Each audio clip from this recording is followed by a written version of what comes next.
Om Sadashiva Samarambam Shankaracharya Madhyamam Asmadacharya Paryanta Vande Guru Paramparam.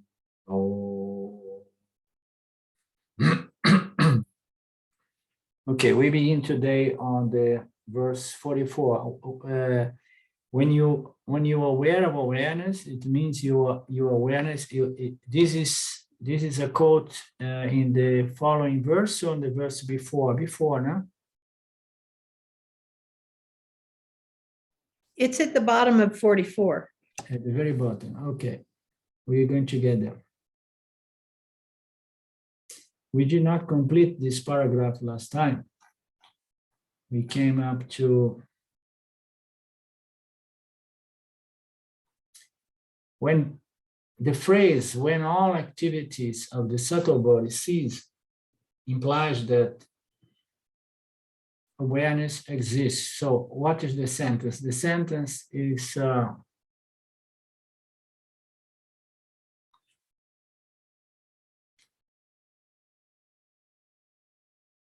no thoughts are there to seemingly divide. No, this is the previous one, sorry. At the time, what is experienced is nothing. When the self-pure being can be experienced when all activities in the subtle body cease. So here there is a commentary that says that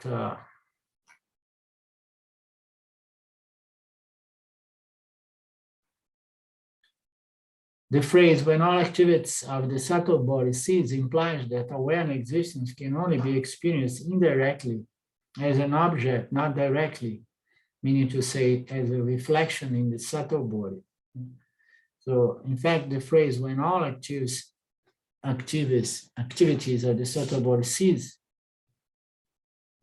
and then it means to say, it implies to say that only then we can experience awareness. But the question is, who and what is experiencing awareness? Because if there is no experience, there is no I thought, there is no thought of world. When there are no activities in the subtle body, meaning to say no emotions, no thoughts, and so on. So, and then it says that the implied meaning is that only then the awareness existence can be experienced. So as we know, it cannot really be experienced directly, but we can experience its reflection, and it feels very good to experience and to be aware that there is this experiential level reflection of awareness available to us as well when the mind is more quiet. Of course, when the mind is occupied by thoughts, and then the mind somehow gets attached to what it is illumining and revealing. So the mind is the instrument that illumines and reveals and knows. So it is it gets attached to what it shines, what it's but we know that this is not really the case, meaning to say that the self is experienced in all states of mind, even when the subtle body is active. When a certain condition obtained, the absence of thought, this further implies that the text is addressing an experiencer who wants to experience the self as an object. So, yeah, we could say that. Or we could also say that you can indeed literally experience the self by experiencing its reflection. The consciousness, the chit aspect of consciousness is something that we can experience, and it's more easily experienced when the mind is not thinking or processing or feeling, because and then it can, as Papaji used to say, turn upon itself, But the question is, what is turning upon itself? What is experiencing awareness? Can only be awareness experiencing awareness. Awareness experiencing itself. Okay, although awareness is not an experiencing entity. So we say that I, consciousness, I am experiencing my own true nature. So, and then who is experience? Is Jiva Atma. Once it's recognized that the Atma of the Jiva is the same Atma of Paramatma, no, and then it boils down to awareness, experiencing awareness, awareness being aware of its true nature. When you say that Jiva Atma is Paramatma, it means to say that the Jiva Atma, once it is clear about that, and then it knows that every experience is awareness experience itself. Yeah? Is it clear? It is a fact, but somehow everybody's experiencing consciousness all the time. But we can fake it and say, yes, it's consciousness experience. I'm experiencing my own nature, it's consciousness. It's all experience of consciousness, or consciousness is experience itself. That's all. But if this knowledge is not really clear and owned and realized, let's say, and then it does not really translate to, oh yes, it is consciousness experiencing itself, because the mind is being superimposed on consciousness and saying that, yes, it's consciousness experience itself. I don't know if it's clear. I don't want to bring further confusion, but it is a fact that consciousness is non-dual, that every experience is an experience of consciousness, awareness experience itself, but it is relevant only from the standpoint of the one who knows, I am consciousness, I am the Atma of this Jiva, and my nature is Paramatma, you understand? It's consciousness. And then we know for sure that consciousness experience itself 24/7. The existence of nothingness. No. Where we are. Sorry. This further implies that the text is addressing someone with savasana for experience and somebody who is still in duality, try to approach consciousness as an object, so of experience. And this is called what? This is called indirect knowledge. And it is unavoidable. I mean, we all have to go through indirect knowledge until it becomes direct knowledge. And then one may say, like, no, I am experiencing myself, my true nature. I am experiencing consciousness. And then, of course, I'm experiencing the world, but primarily I'm experiencing consciousness. And furthermore, the world is nothing but a superimposition on myself. So I'm experiencing myself. It is an untrue statement. It is an untrue statement from a non-dual point of view, because everything that anyone experiences at any time is only the self. So if there is only the self, and then there is not really any experience of the self, because how can something experience itself if it's one without a second, if there is nothing other than itself? That's why the self-consciousness is not an experiencing entity, knowing entity. Why? Because you cannot experience in non-duality. If there is non-duality, there is no way. Only when consciousness splits into the subject and object, and then there is room for experience, right? So, and from the standpoint of Satya, non-dual consciousness, there is no such a thing as experience, or we can say that every experience at any time is the self. Is the self experience itself? Yes, but literally experience happens when the self becomes the jiva, and then the jiva experiences something other than the self, but then the jiva realizes I am the self and the objects of the self, and then it's all consciousness experience itself. The idea that it can be experienced when the mind is resolved or dead or transcended is called yoga. Whether or not the experiencer extracts knowledge of its limitless non-experiencing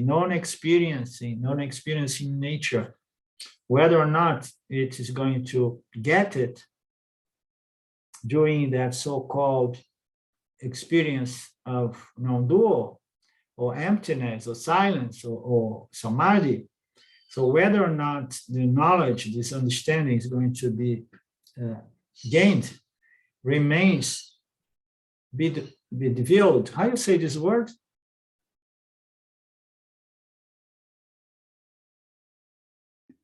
Bedeviled. Bedeviled. Okay. Remains bedeviled, remains a question mark. Is that what it means?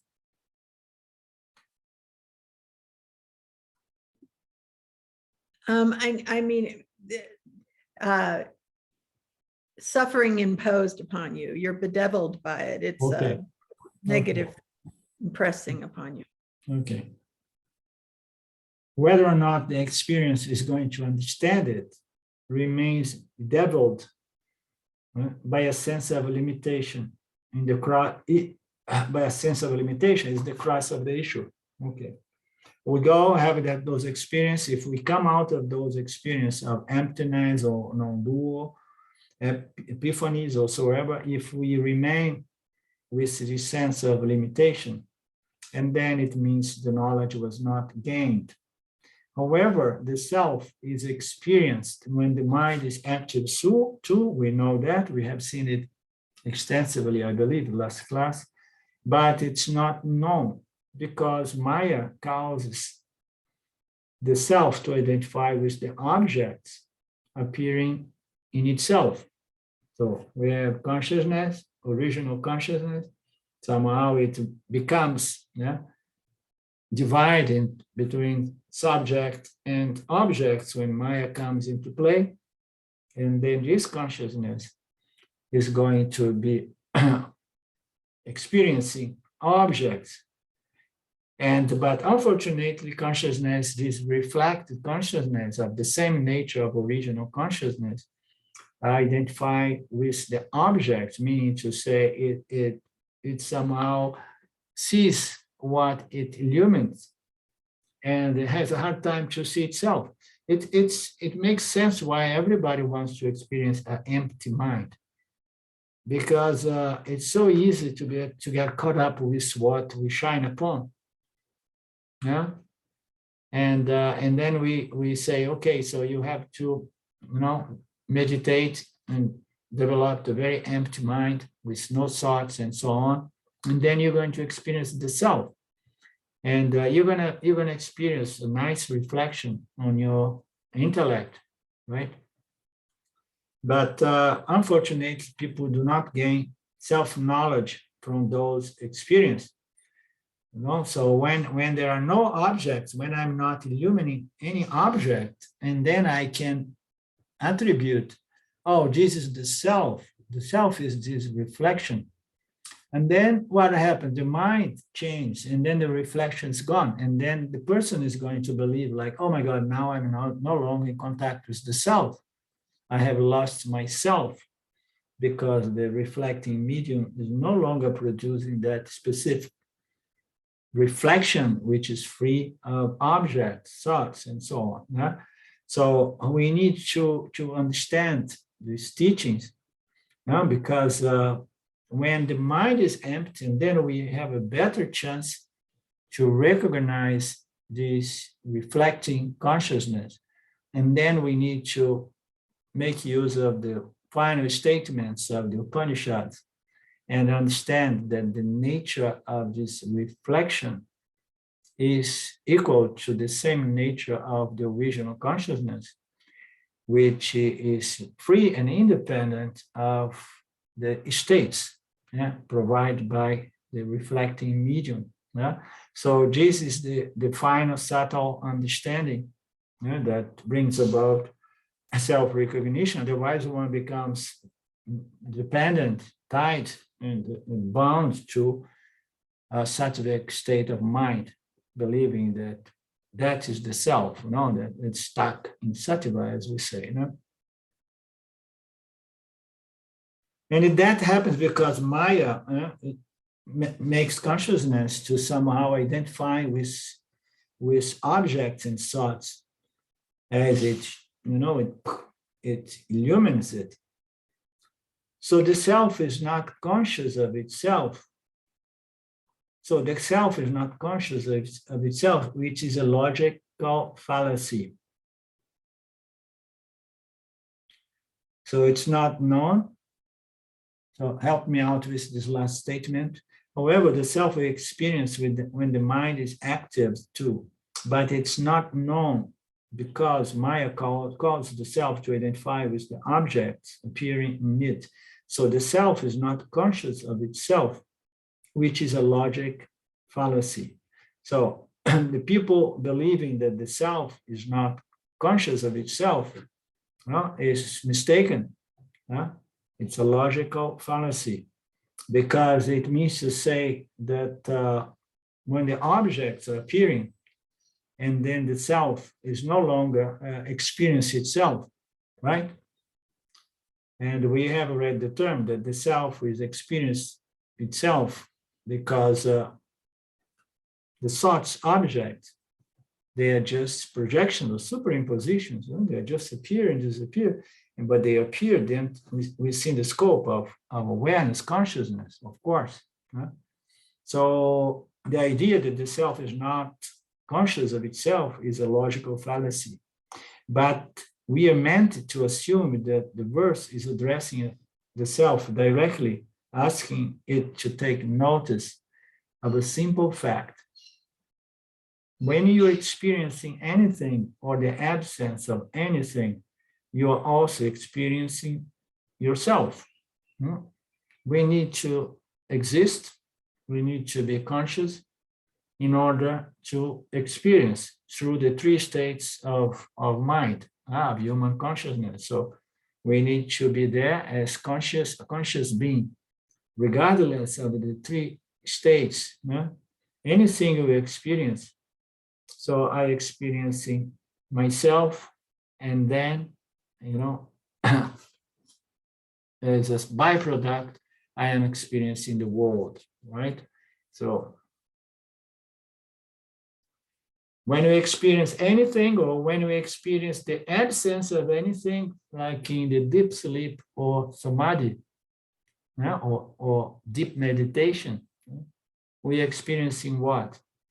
We experiencing anything, but before I can experience emptiness, I have to experience myself. Otherwise, how can I know that I am experiencing the void or emptiness or silence? You understand? So I have to be present as consciousness. Therefore, I experience the light, and then I experience whatsoever absence or presence of thoughts/objects. Can you verify that, Claudio? That we are all the time experiencing our conscious existence, without which, even during the deep sleep, we cannot be there enjoying that peace, that ananda, unless we are consciously existing. We are there existing, although our mind is operating on its subconscious mode, let's say, but I'm still there as the dreamer, experiencing the absence of tangible objects, but there is an object there, which is space. It's space, not containing thoughts object, but it's still space. We know space is an object, and it feels good. So we are also experiencing ourselves. We are meant to make this assumption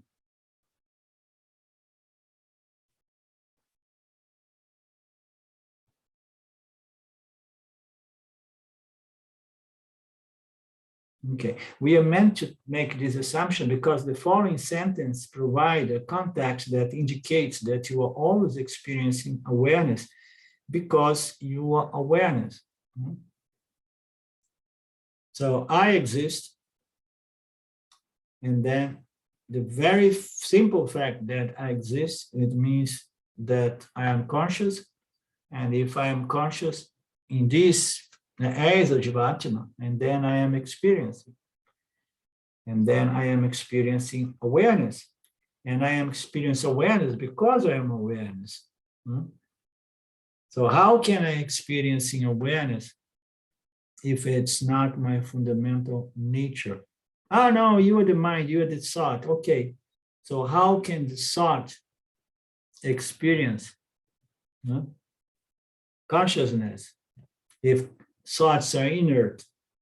This is another angle. How thoughts can experience consciousness if thoughts are energy, inert energy. So I can only experience awareness as awareness. And why? Because I am awareness. I cannot experience awareness as mind. You understand? Mind can experience a certain reflection of awareness, which fades and has degrees of Shanti, degrees of Ananta, Priya, Moda, Pramoda, okay? So we are just experientially, getting that sense of our true nature through its reflection in the reflecting medium. But if I know that I exist, I know that I'm conscious, and then I know that I experience the world, and I experience the absence of the world as emptiness and space. And then I'm always experience awareness because I know that I come first and then objects follow. I am, therefore all is, like Nisargadatta Maharaj used to say, I am, therefore all is. So I come first. So I can only experience awareness because I am awareness. So I experience as a reflection. I experience intelligently or as jnana, as knowledge, cognitively. I can experience awareness by understanding my true nature, following the logic as presented by the Upanishads until it is clear that this is my fundamental nature, which is consciousness, which is before or beyond the intellect and mind. We are meant to make this assumption because the following sentence, let's look into the following sentence, provide a context that indicates that we are always experiencing awareness because we are awareness. So it's going to get more clear here. The objector then comes and say, okay, I accept your argument. However, the nothingness, emptiness, thought, we have established that everything is a thought. Every object is a thought. The universe is a thought. And nobody ever experienced the universe, by the way. Everybody experienced certain things around us, but those are conceptual objects that cannot really be experienced by the five senses, in that sense. But by the mind, we can experience, oh, this is a night thought, the cosmos, But I can accept your argument. However, the nothingness thought and the existence thought means to say the existence thought and the non-existence thought is not present in silence. So the objector is presenting a nice argument here, but it's, of course, it's another fallacy. He says, okay, I accept your argument that every experience, I am experiencing myself first, and then the world second, or the absence of the world second. However, the nothingness or the emptiness or the non-existence or space, thought, as well as the existence of the object, thought. When we talk about existence, we often refer to Jagata, Okay, Jagata goes for Sat, existence. So we are seeing the names, colors, and forms before us. Yeah? So whether I experience this existence or I experience the non-existence, meaning to say nothingness, okay, that I need to have a thought, because both disappear in the presence of silence. Yeah? And then, however, the nothingness thought and the existence thought is not present in silence. And then the person says, no, the great deal, the ultimate reality is silence. Yeah? Because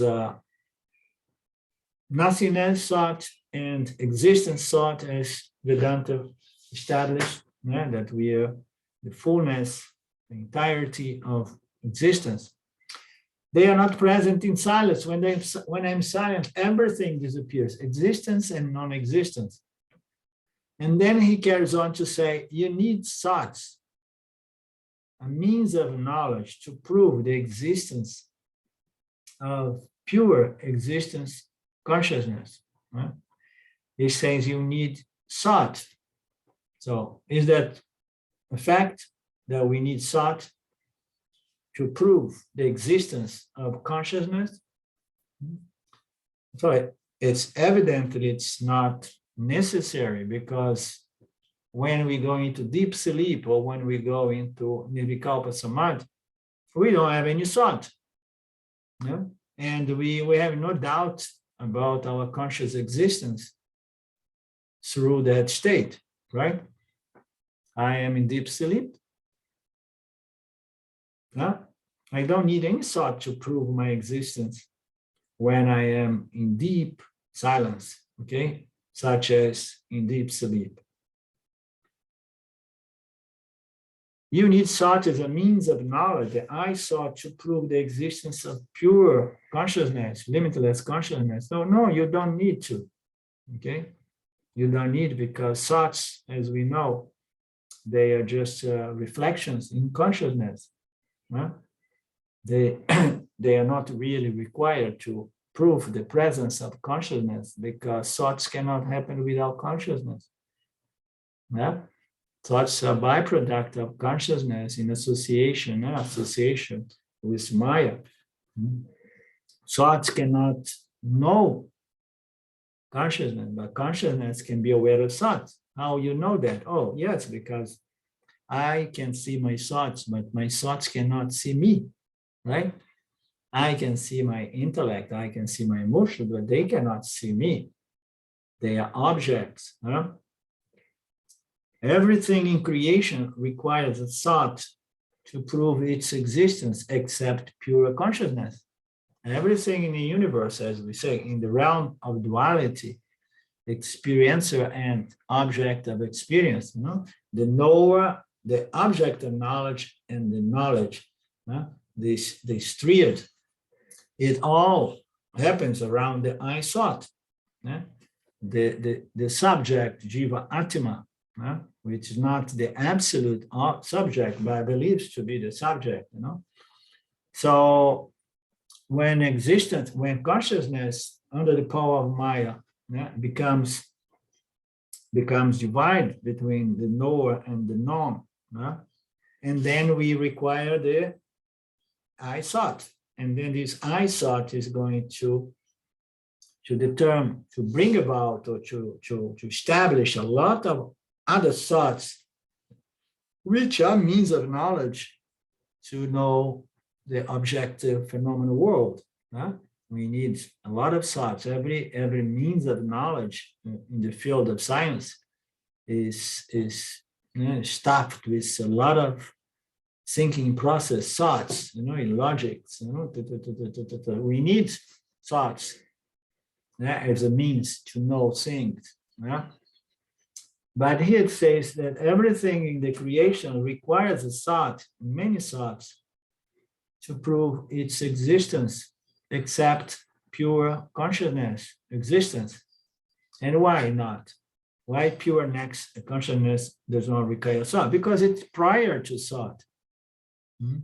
You remember, Lynn, that book of Nisargadatta Maharaj with the title prior to consciousness. Yeah. So he was saying he meant to say prior to thought, prior to the I thought, because consciousness for him, pure consciousness was the I amness thought, the I am thought, I am exist, this beautiful reflection, holding on to the thought feeling, I am, I exist. Yeah? So consciousness is self-evident, yeah? And which is even experientially available during silence. Yeah? So that's what we say, consciousness, awareness is absolutely self-evident through all states, including states in which we do not experience thought. Yeah?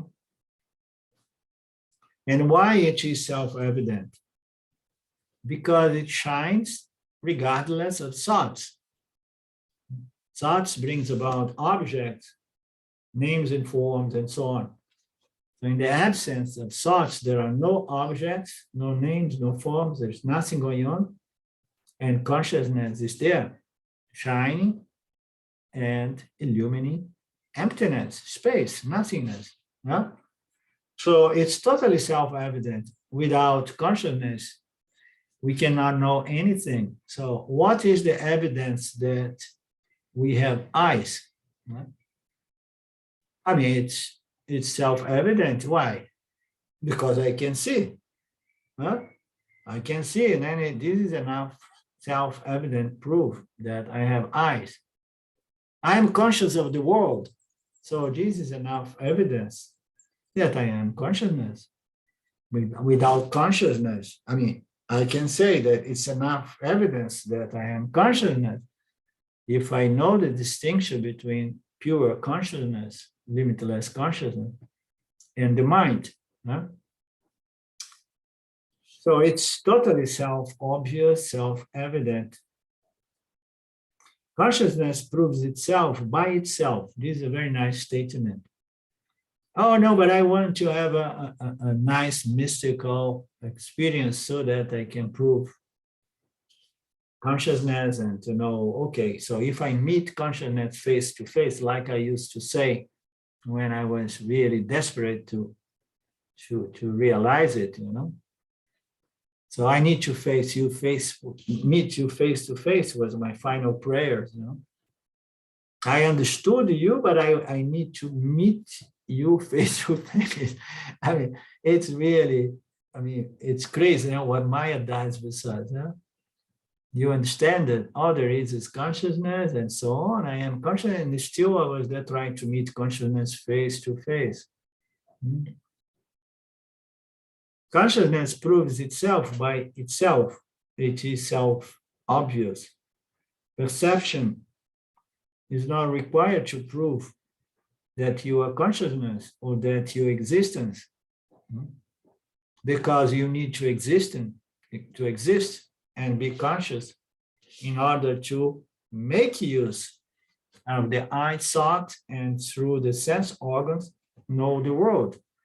So the sense organs are inert. The mind is inert. The intellect is inert. They cannot really know the world. They only know the world because of I consciousness. So perception is not required. Why? Because I am the light and perception are my instruments to know the world, and to shed my light of consciousness upon Jagata. Perception is not required as a proof of my consciousness or my existence. I am self-evident consciousness. Any doubt about that? No?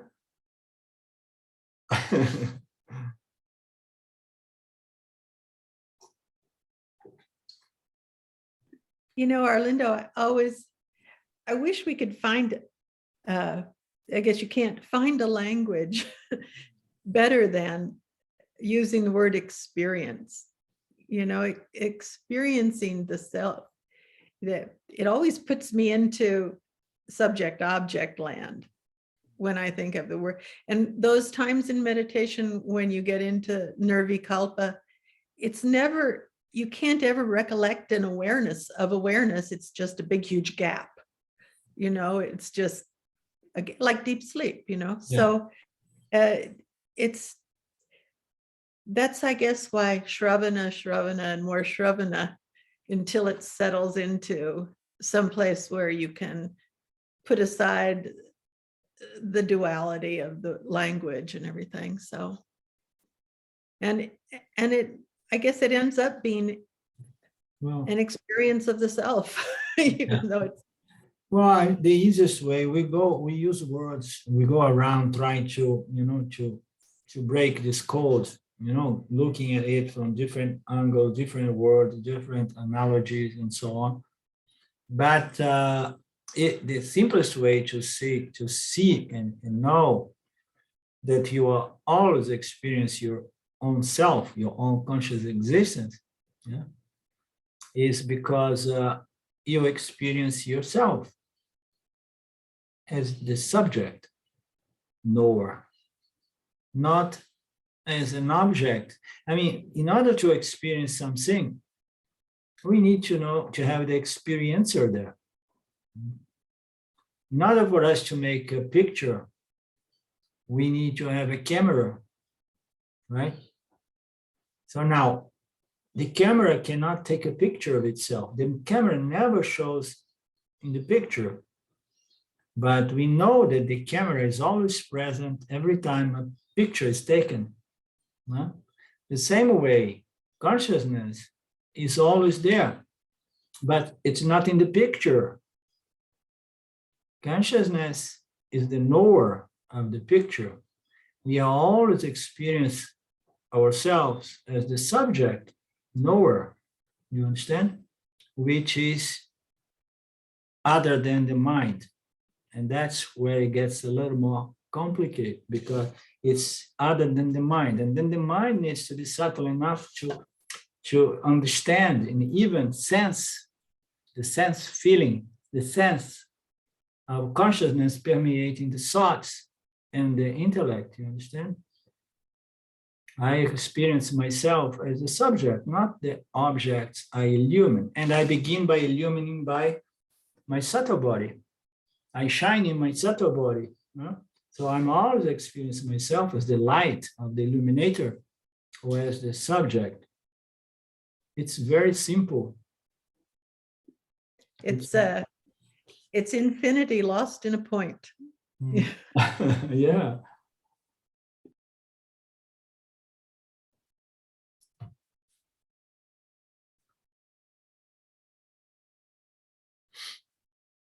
Perception is not required to prove that you are consciousness or that you are existence.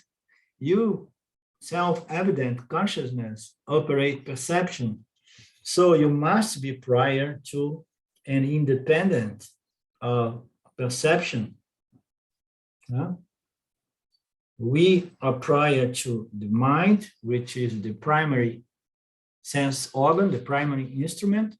And then the mind has 5 channels of reaching out into the world, which are instruments of perception.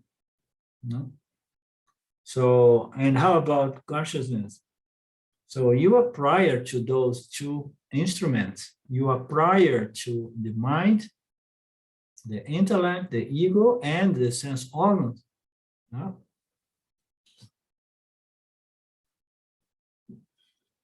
You operate perception, so you must be prior to, and most importantly, independent perception.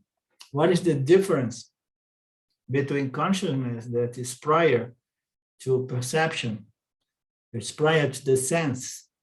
The mind is also prior to the sense. It uses the sense to collect data and then to establish, and determine whatsoever interaction or contact.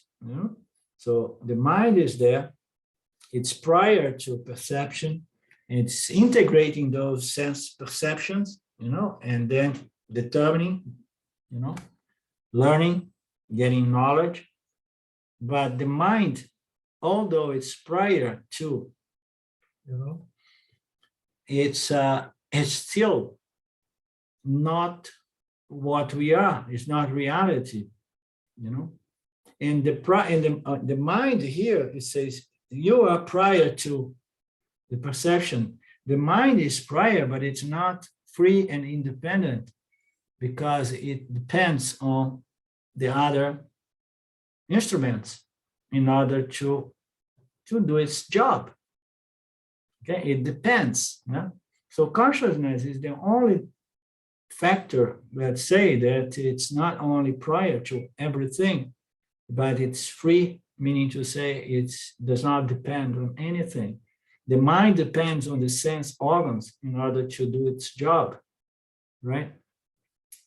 Even, no, because when I go into meditation, I don't need to sense organ, but you are collecting data from your impressions, which were collected before by the sense organs. You are accessing data, which was collections from your waking state or from your interaction with the Avarika, and then you still recycling, depending on the perception. So consciousness, you are prior, free and independent perception. You illumine presence and the absence, existence and non-existence. Thought does not illumine you, you illumine the thoughts. We know the thoughts do not know us. We know our sense organs, our sense perceptive instruments, we know them. We observe them. We know when they are doing all right. We know when they are a little bit ill or needing some repair. So we can objectify them, but they cannot see us, even if they try hard, because they are inert. The only principle that somehow can try to objectify consciousness is the Jivatma. You understand? Because the Jivatma, again, is not the subtle body, is not the reflecting medium. The reflecting medium is the three gunas with a large, extensive proportion of sattva, but it's matter.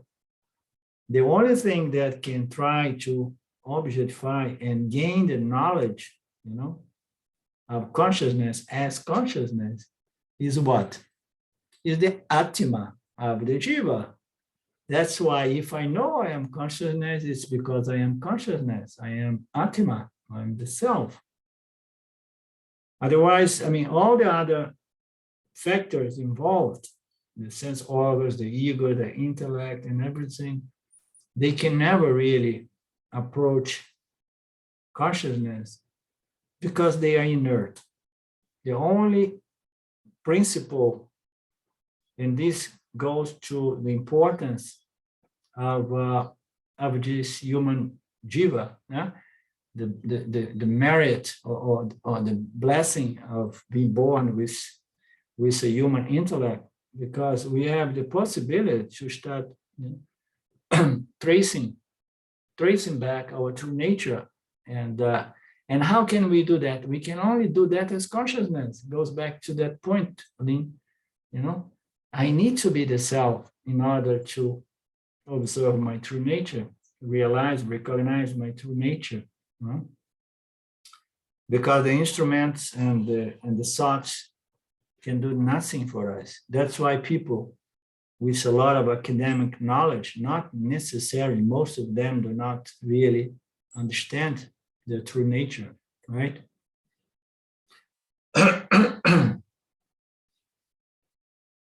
The doubter comes back and says, the knowledge of the self is also absent when the mind is inactive. The knowledge of the self is also absent when the mind is inactive.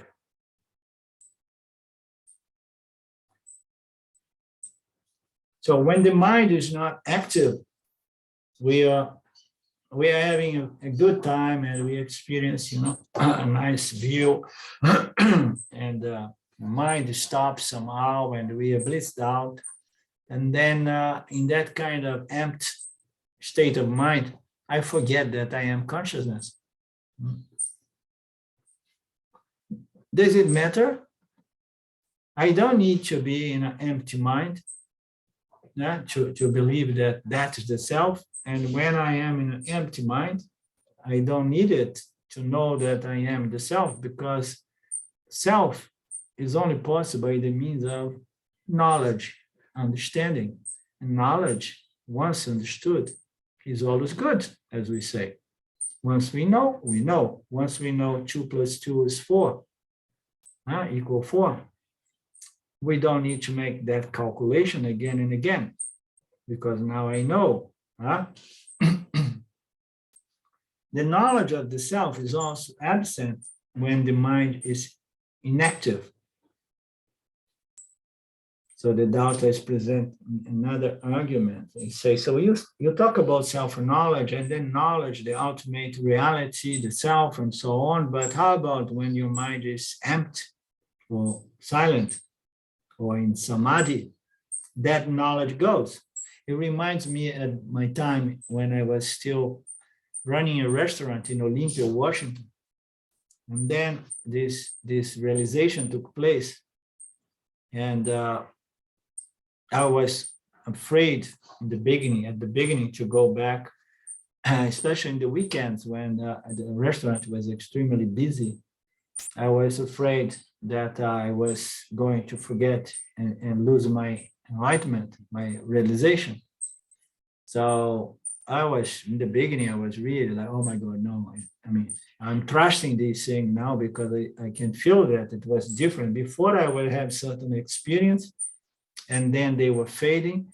And now I somehow had a understanding, a vision, or howsoever we call it, that somehow is sticking, it's staying, it's not going, but I'm here, I'm doing my things, but I'm remember, I'm the self. But now how I'm going to stay there, remember, I am the self, when the restaurant is full and I have to be the server.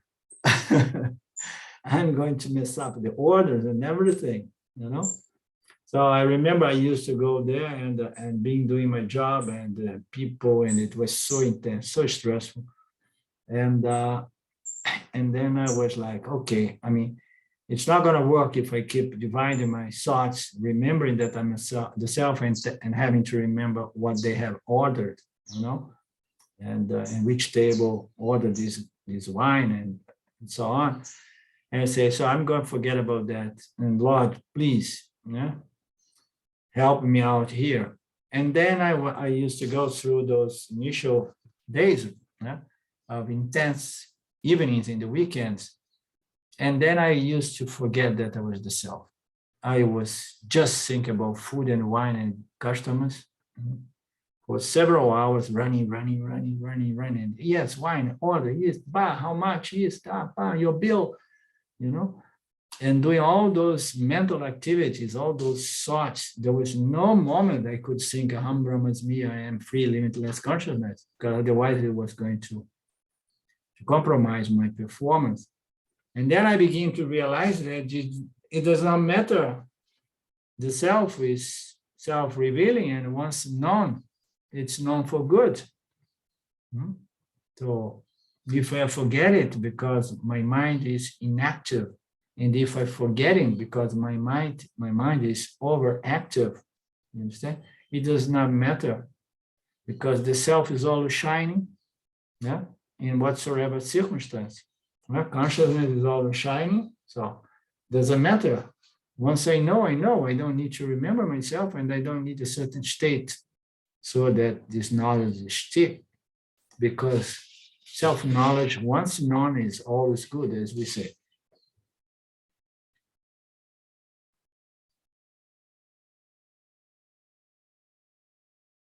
And then the answer of the Swami is, it does not matter, because the self is self-revealing and can be known as the witness of the empty mind. And in the example I was present, and can be known as the witness of the super busy mind.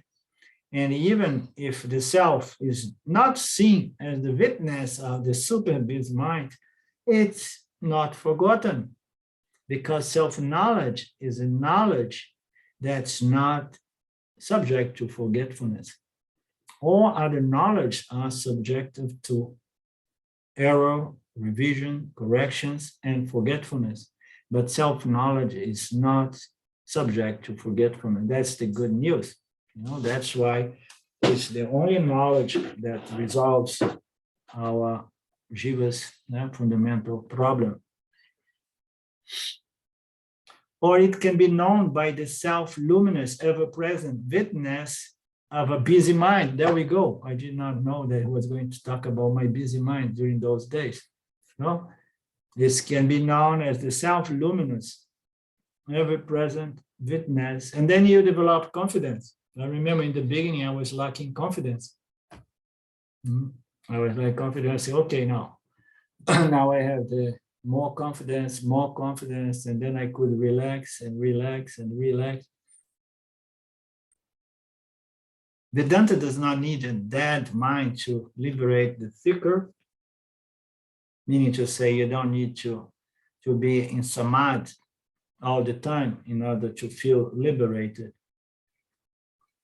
Because the self is present when the mind is active, and as well when the mind is dead. All that's necessary for self-knowledge is a means of knowledge that takes away the ignorance that apparently prevents the self from seeing itself. Oh, how beautiful. Huh? Because we can only see the self as the self, right? As the mind, we are never going to see the self. You understand? We see intellectually, cognitively. We cannot see as the mind. We can only see the self as the self. All is necessary is a means of knowledge that removes those erroneous notions about what I am. And those erroneous notions apparently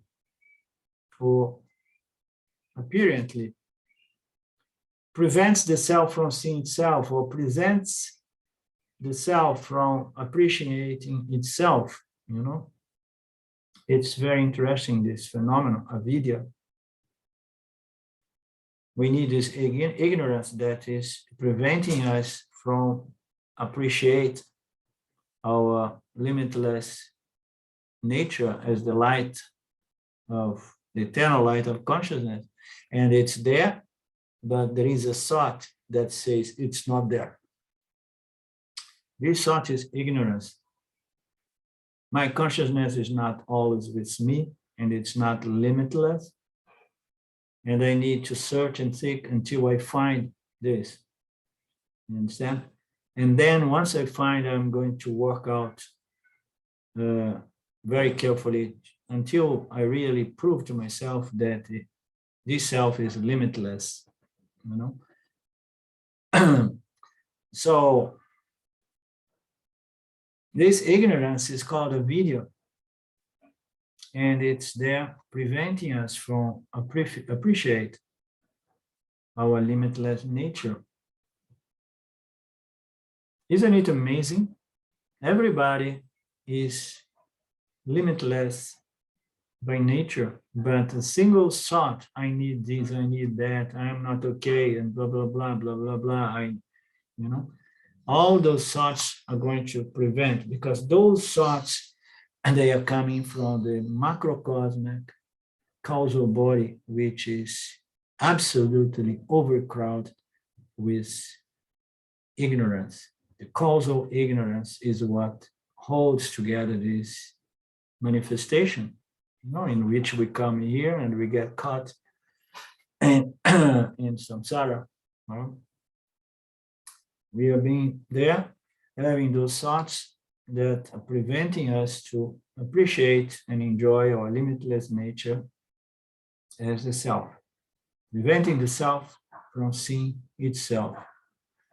The verse 46, during sleep, I am experientially pure. blissful consciousness until the subtle body becomes active and thought and emotion transactions begin.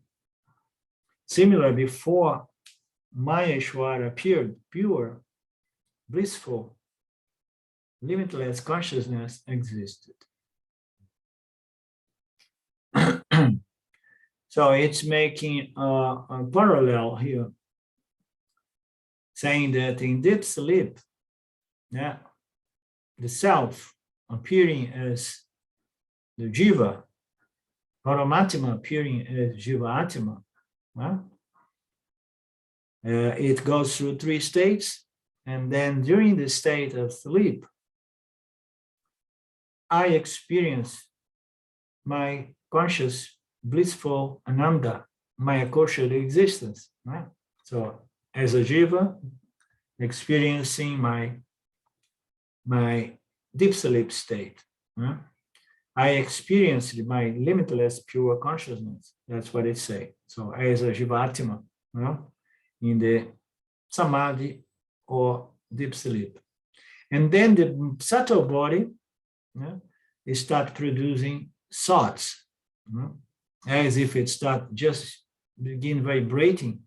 I don't know if you ever know, sometimes you're in a beautiful deep sleep and then something starts vibrating, energy starts vibrating, and then when you see, you change in that state, and then you begin dreaming or coming into the awakening state. So this is the Jivatma.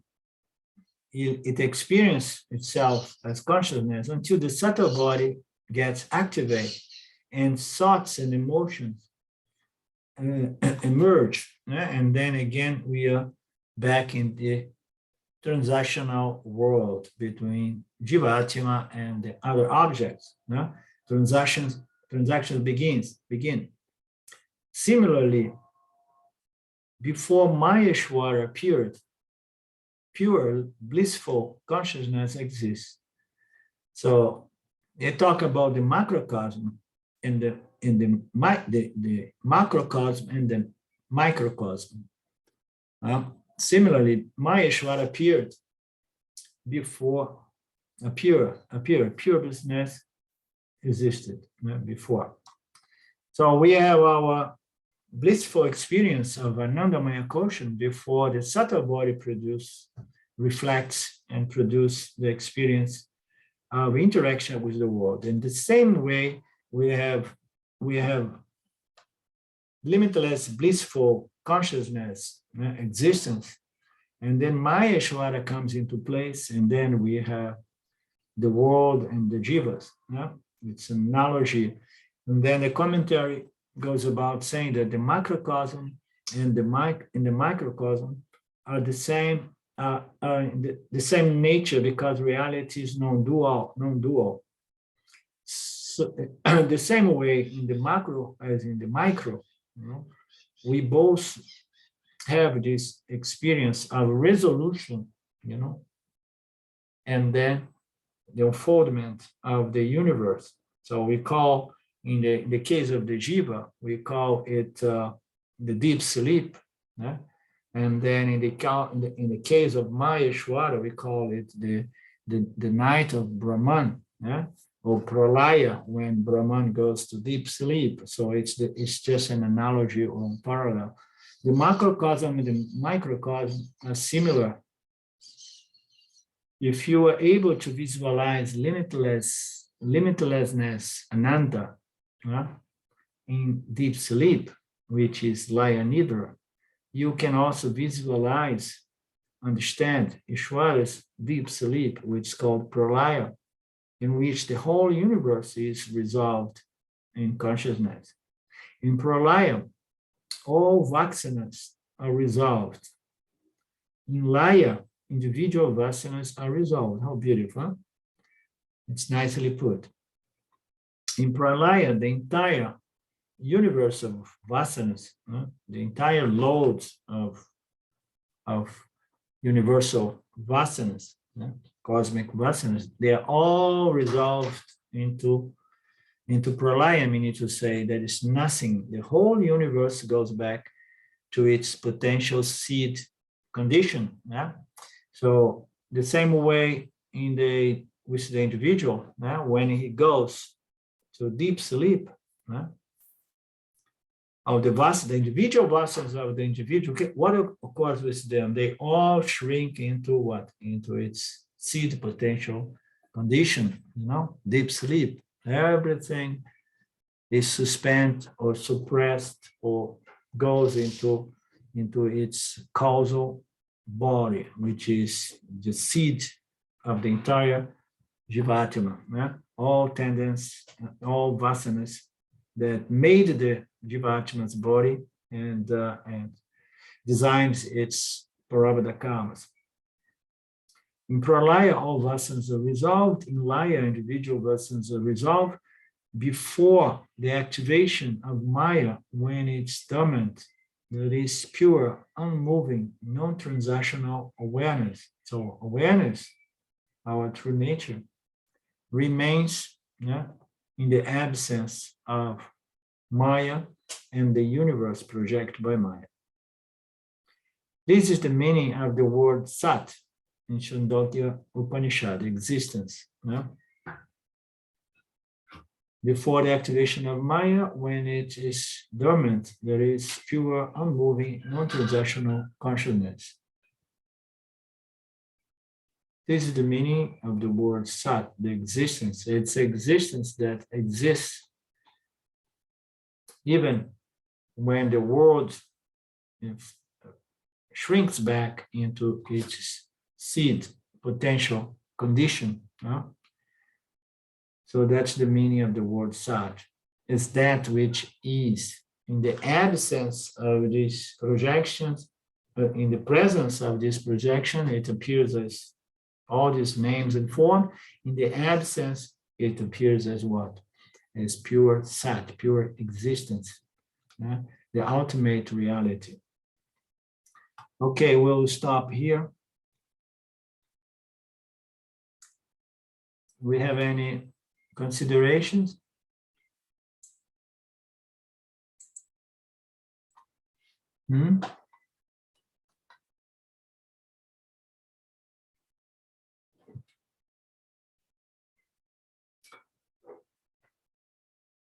Okay, then we meet again next Thursday.